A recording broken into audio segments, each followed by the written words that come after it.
Back to my channel. और आज की वीडियो में हम लोग पढ़ने जा रहे हैं कोरिलेशन। आज की जो वीडियो उसमें हम लोग समझेंगे कोरिलेशन होता क्या है, कितने मेथड्स होते हैं कोरिलेशन के, और कार्ल पियर्सन मेथड से क्वेश्चन को भी सॉल्व करेंगे। तो चलिए वीडियो को स्टार्ट करते हैं।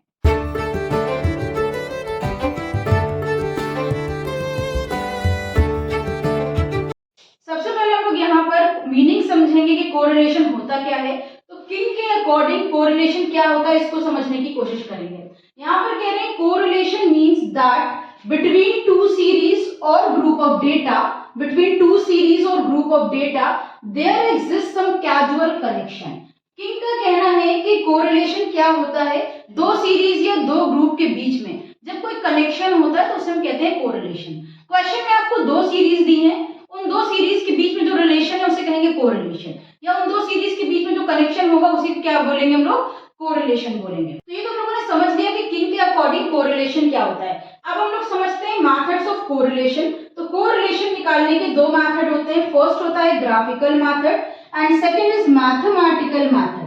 अब ग्राफिकल मेथड नाम से ही पता चल रहा है, इसमें ग्राफ के अकॉर्डिंग क्वेश्चन को सॉल्व किया जाता है। तो ये हम लोगों के सिलेबस में नहीं है, ग्रेजुएशन में बीकॉम में हम लोगों को ये नहीं पढ़ना है। ग्राफिकल मेथड के अंदर दो तरह के यहाँ पर हम लोगों को ग्राफ्स बनाने को मिल जाते हैं। एक होता है स्कैटर डायग्राम, दूसरा होता है कोरिलेशन ग्राफ। ठीक है, ये दोनों ही हम लोगों को नहीं पढ़ने, इसकी थ्योरी भी नहीं आती है। सेकंड होता है मैथमेटिकल मेथड, इसके तीनों मेथड हम लोगों को पढ़ने हैं। तो मैथमेटिकल के अंदर पहला मेथड होता है Karl Pearson coefficient of correlation, second होता है स्पीयरमैन या रैंक मेथड, और थर्ड होता है कॉन्करेंट डेविएशन मेथड। हम लोग इसमें सबसे पहले Karl Pearson coefficient of correlation निकालना सीखेंगे। कार्ल पियर्सन के अंदर दो टाइप के आप लोगों को मेथड दिए गए हैं। डायरेक्ट मेथड के अंदर अलग फॉर्मूले होते हैं, शॉर्टकट मेथड के अंदर अलग फॉर्मूले होते हैं। जैसे मीन में डायरेक्ट और शॉर्टकट मेथड होता है, वैसे ही कार्ल पियर्सन में होता है। अब हम लोग पढ़ने जा रहे हैं Karl Pearson coefficient of correlation, यानी फर्स्ट मेथड यहाँ पर हम लोग पढ़ेंगे कोरिलेशन का, जिसका नाम है Karl Pearson coefficient of correlation. Correlation को ही कोएफिशिएंट ऑफ कोरिलेशन बुलाया जाता है। तो कार्ल पियर्सन के दो मेथड्स होते हैं, दो टाइप के फॉर्मूले होते हैं। एक मेथड अप्लाई होता है कार्ल पियर्सन में डायरेक्ट, दूसरा अप्लाई होता है शॉर्टकट। पहले हम डायरेक्ट समझने जा रहे हैं। तो डायरेक्ट मेथड में दो तरह के, वैसे तो बहुत सारे फॉर्मूले हैं डायरेक्ट में, लेकिन मेन जो फॉर्मूले यूज होते हैं वो यहाँ पर दो तरह के फॉर्मूले होते हैं।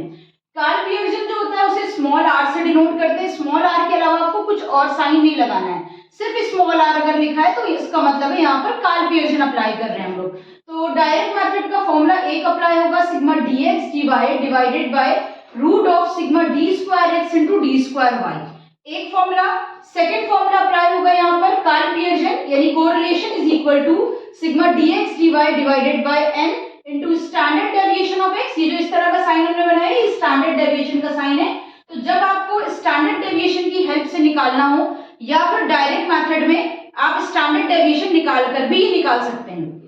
ज्यादातर ये फॉर्मूला वहां पर भी यूज कर लेते हैं जहां पर क्वेश्चन में स्टैंडर्ड डेविएशन भी पूछ रहा होता है, कोरिलेशन भी पूछ रहा होता है। तो स्टैंडर्ड डेविएशन की हेल्प से ही कोरिलेशन निकाल लेते हैं। तो सेकंड फॉर्मूला होता है sigma dx divided by n into standard deviation of x into standard deviation of y। अब डायरेक्ट मेथड से क्वेश्चन को सॉल्व करने के लिए हमने एक क्वेश्चन दिया हुआ है।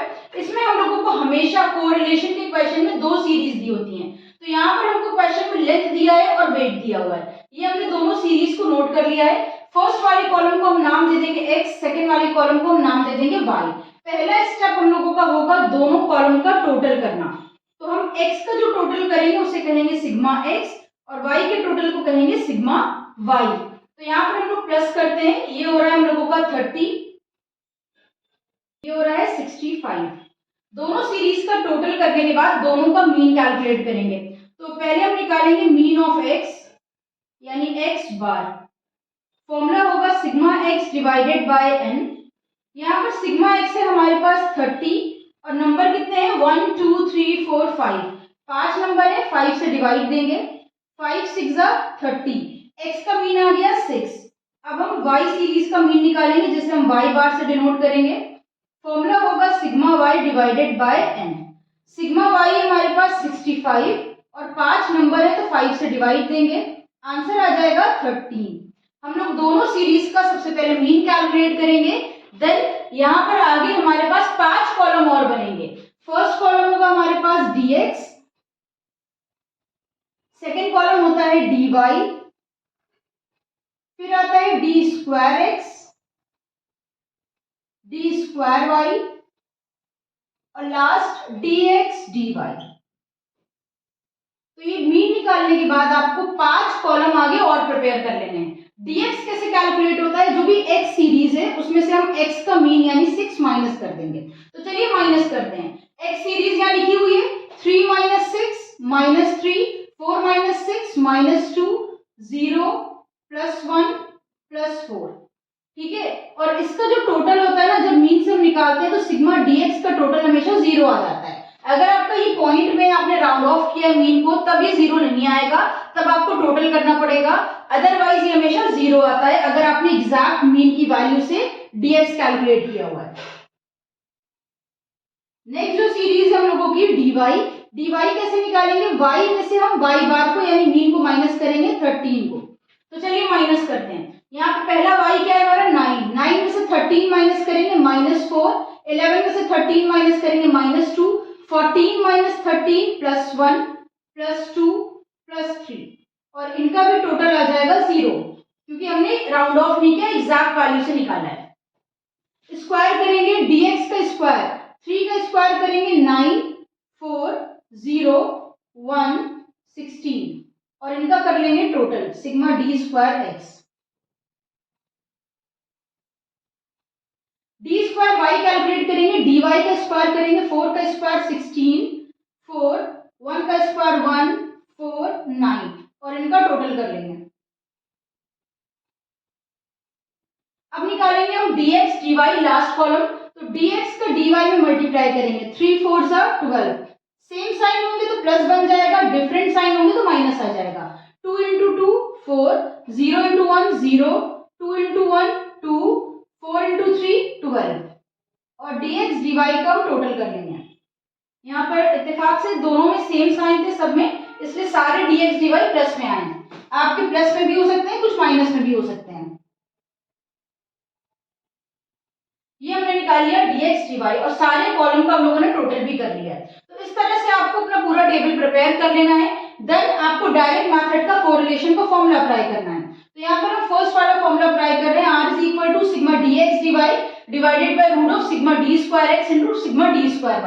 सबसे पहले हम dx dy रखेंगे which is 30 root d square x into d square y। d square x है 30 और d स्क्वायर y है 34, 30 रखा। अब हम क्या करेंगे, कैलकुलेटर ले लेंगे हम लोग, यहाँ पे 30 का 34 में मल्टीप्लाई करेंगे, 30 इंटू 34 और जो भी आंसर आएगा उसका रूट दबाएंगे। तो रूट का बटन दबाने से हमारा आंसर आ गया है 31.937। अब हम दोनों को डिवाइड दे देते हैं, 30 डिवाइडेड बाय 31.937 ये हो रहा है 0.939, इसे हम 0.94 भी लिख सकते हैं राउंड ऑफ करके। तो ये हो गया हमारा डायरेक्ट मेथड का एक फॉर्मूला। अब हम डायरेक्ट मेथड का सेकंड वाला फॉर्मूला अप्लाई करके आप लोगों को कोरिलेशन निकाल कर दिखाते हैं। डायरेक्ट मेथड का जो सेकंड फॉर्मूला है उसके लिए सबसे पहले हम लोगों को चाहिए स्टैंडर्ड डेविएशन। तो हम क्या करेंगे, यहाँ पर स्टैंडर्ड डेविएशन निकालेंगे। स्टैंडर्ड डेविएशन पहले x का निकलेगा, उसका फॉर्मूला होता है sigma d square x divided by n।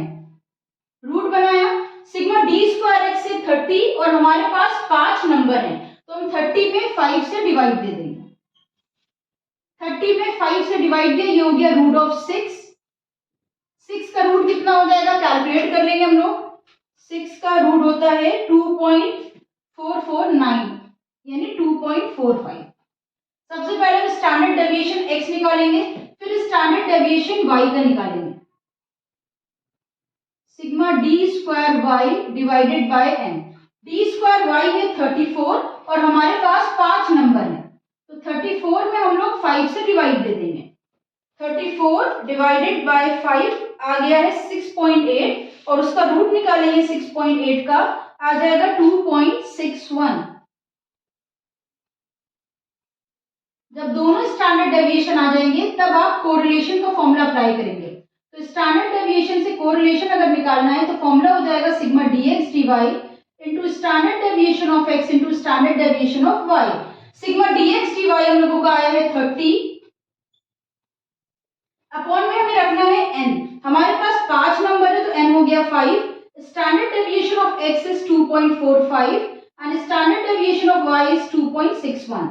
इसे हम सॉल्व कर लेते हैं। नीचे देखिए तीनों का अगर हम मल्टीप्लाई करेंगे 5 इंटू 2.45 इंटू 2.61, ये आ गया हम लोगों का 31.9725। देन हम 30 में डिवाइड दे देते हैं 31.9725 से, ये आ रहा है 0.938, इसे हम 94 लिख सकते हैं। ठीक है, 939 को भी हम लोग 94 लिख सकते हैं, 0.94। तो ये हम लोगों ने डायरेक्ट मेथड के दो फॉर्मूले एक ही क्वेश्चन में अप्लाई करके देखा और ये देखा कि आंसर सेम ही आ रहा है, क्योंकि 939 को भी हम लोग 0.94 लिख सकते हैं। ठीक है, तो ये तो हो गया कार्ल पियर्सन का डायरेक्ट मेथड। नेक्स्ट क्वेश्चन में हम लोग कार्ल पियर्सन का शॉर्टकट मेथड अप्लाई करके देखेंगे। तो उम्मीद है वीडियो आपको पसंद आई होगी। अगर वीडियो पसंद आई हो तो इस लाइक और शेयर करिएगा। किसी तरह का डाउट हो तो कमेंट में बताइएगा। इंस्टाग्राम पर अगर अभी तक फॉलो नहीं किया है तो फॉलो जरूर करिएगा। फिर मिलते हैं एक नई वीडियो के साथ। हमारे साथ जुड़े रहने के लिए, वीडियोस को देखते रहने के लिए